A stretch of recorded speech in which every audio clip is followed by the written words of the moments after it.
Welcome back mga kaaldab. Ito na naman po ang inyong lingkod, si Mr. Destiny. At magbibigay po tayo ng pinakamainit na update po ngayon sa social media.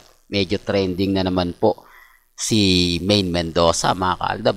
Patunay lang po yan kung gaano nga po ba talaga kalakas ang Aldab pagdating sa Twitter mga kaaldab. Siyempre kapag trending si Maine, talagang hindi naman po nagpapahuli si Alden Richards. Kaya nga po galit na galit ang mga Maine fanatics, ang mga R-Maine, lalo na nga po sa mga kumakalat ngayon sa Instagram, sa Twitter at sa Facebook. Tigilan na raw po si Mengay. Naapektuhan daw po si Congressman Arjo Atayde sa mga ginagawa daw po ng Aldab Nation. Ito yung sinasabi ko, bitter na bitter po sila. Bakit nga po ba galit na galit ang R-Maine at Maine fanatics? Di po ba wala naman pong ginagawa ang Aldab no? Kaya nga po sinasabi ko po sa inyo para lang po sa kaalaman ng lahat. Para lang po sa mga dumadaan at bumibisita sa channel natin. Sabi ko nga po sa inyo kung ano lang po yung latest, kung ano lang po yung trending, doon lang po tayo. Di po ba? Wag po kayong maniniwala basta-basta sa mga sinasabi at pahayag po ng iba. Ako masaya po ako kung ano lang po yung nababalitaan natin, napapanood po natin. Di po ba? Kaya nga po yung R-Maine Maine fanatics gigil na gigil dahil trending si Maine. Sinasabi na nila mga kaaldab na wag na raw pong sundan kung ano man po yung ginagawa ni Maine. Hayaan na lang daw po at wag daw pong paulit-ulit na idinidikit si Alden Richards. Reaction nga ito ng mga Maine fanatics at R-Maine ngayong weekend.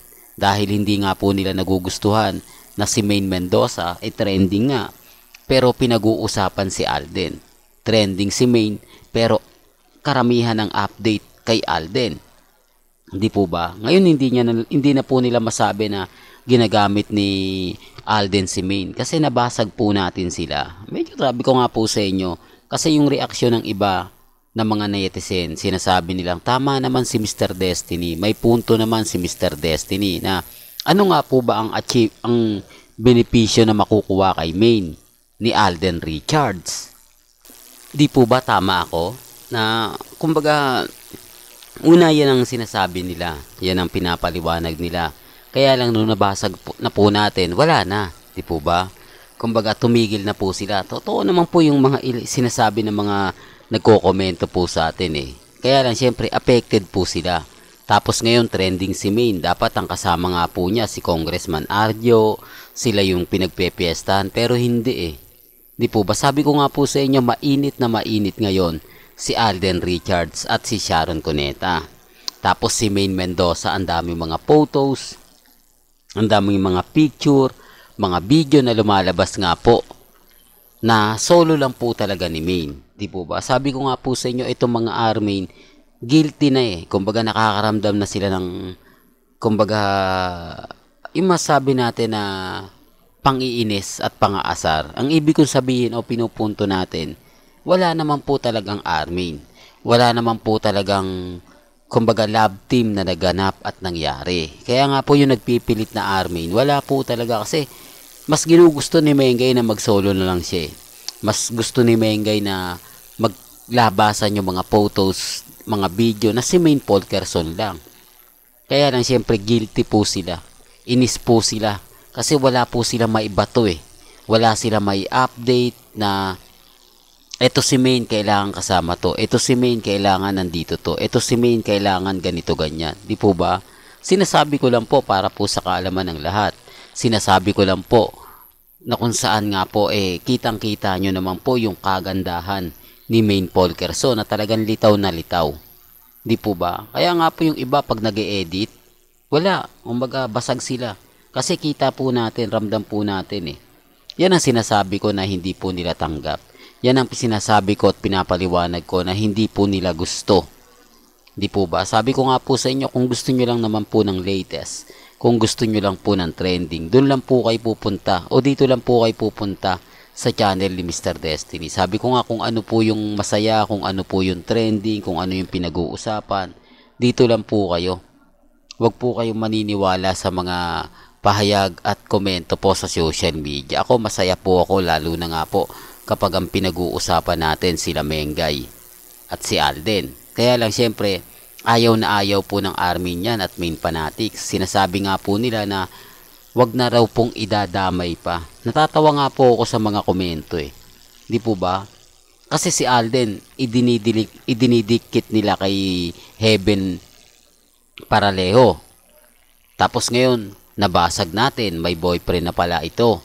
At birthday celebration yung pinuntahan ni Alden.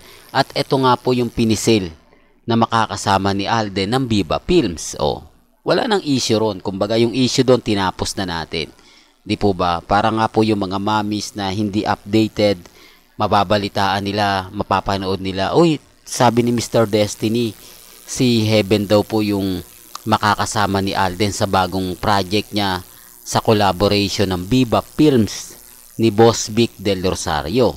O, basag na sila. Di po ba? Kaya nga po yung iba, mapag-uusapan na yan.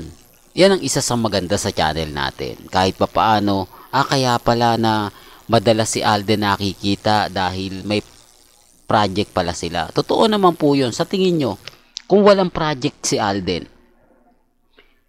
maghanap kayo ng babae na nakakasama niya na walang connection. Yung walang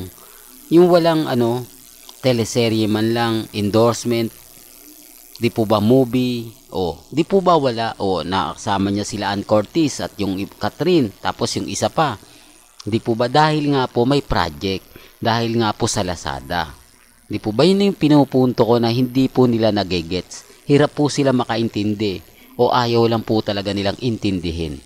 Sabi ko nga po sa inyo mga kaaldab, natatawa ako doon sa mga nagre-react, sa mga nagko-komento, kapag nabasag natin, tahimik na lang sila eh. Bukas sa makalawa na lang sila magre-react. Di po ba yung nagsabi na nanliligaw si Alden kay Heaven, nabasag na po natin. Di po ba? Alam ko, apektado po sila sa mga ina-update natin. Eto na naman po si Mengay. Dito na naman po sila kay Mengay na wag na raw pong idikit pa si Alden. Wala naman pong nagdidikit kay Alden.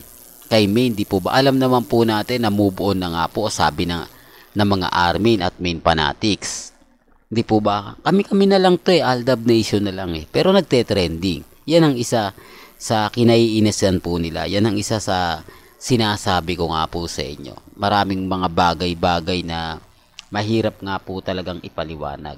Mahirap nga po talagang sabihin, pero yan po yung totoo. Yan po yung pinag-uusapan. At syempre yan po yung malakas sa trending. Lalo na nga po dito sa social media, sa Instagram, sa Twitter, sa Facebook.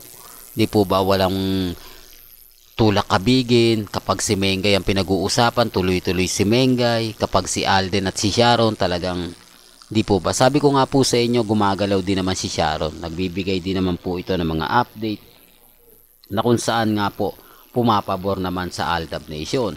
Pumapabor naman po sa mga taong dumadaan at bumibisita. Sabi ko nga po sa inyo, relax lang. Di po ba? Atin pa rin po tagumpay. Atin pa rin po ang panahon. Di po ba? Umaayon sa atin. Sa kanila, hindi naman talaga umaayon eh. Naiinis nga sila sa atin, mga kaaldab, kasi tayo updated. Tayo ang daming ganap. Tayo ang daming ebidensya at resibo. Samantalang sila, nga. Di po ba? Nag-aantay sila ng post ni Ibiang. Nag-aantay sila ng post ni Congressman Arjo. Tamad nga po yung mag-post eh.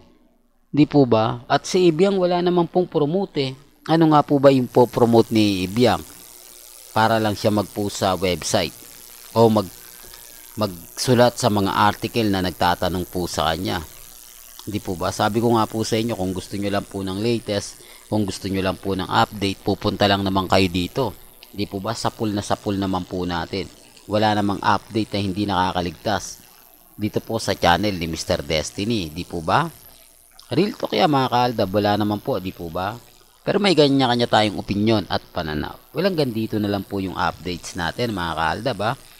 Kaya kung gusto nyo pa po ng pinaka-latest at sariwang update, abay tumutok lang po kayo dito po sa channel ni Mr. Destiny para updated po kayo sa mga latest at sa mga bagong video po na ilalabas po natin. Kaya kung bago ka lang sa channel na to at isa kang true-blooded Aldab Nation na nagmamahal po kila Mengay at Isoy, tama po ang channel na pinuntahan mo, kaya consider na po kitang bagong subscriber. At huwag mong kalimutang i-share ang mga video po natin sa mga mami, sa mga titas, at sa mga senyor. Hanggang sa muli, salamat po sa panonood at pakikinig.